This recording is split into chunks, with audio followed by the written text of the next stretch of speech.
जय महाराज. अरे बाबा, हे डेंगू झालेला पेशंट 2,85,000 रुपये बिल झालं. 1,80,000 रुपये त्याने पेड केलं. 85,000 रुपये काहीतरी बाकी राहिले. त्यांनी मेडिकल 3 लाखाचं घेतलंय आतापर्यंत. माहिती ना सर सगळं मला. मी कर्मचारी बोलतोय सर. बरं, मी ते काय कोण- सहकार्य करू ते मला सांगा तुम्ही. मी ते सगळं काय सहकार्य नाही, करतोय सहकार्य सर. काहीच करू नको. मी मला तुमचाच फक्त माणूस आहे सर मी. बरं ते डॉक्टरला बोलणं करून दे मला. कारण की 2,85,000 आणि 3 लाख हो ना म्हणजे हो ना हो ना 6 लाखाचं काय यांनी अमृत पाजलं त्या लेकराला. हो, देऊ हो. जाणे तेच मी काय करतो सर, वर त्यांना आयशूला पाठवतो सरांकडे. ताबडतोब. त्या कोण सर हो आहे हो का? ते निकाले सरांच्या अंडर आहे सर पेशंट. आता ते स्विच असतील वर कोणतरी आडकीने किंवा काय नाव अकोलवार, डॉक्टर अकोलवार दोघं असतील सर.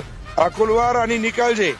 हो हो हो. म्हणजे 6 लाख रुपये म्हणल्याच्या नंतर खाटी खाना झाला की रे. आता सर 2,87,000 बिल झालेले सर टोटल. हो 2,87,000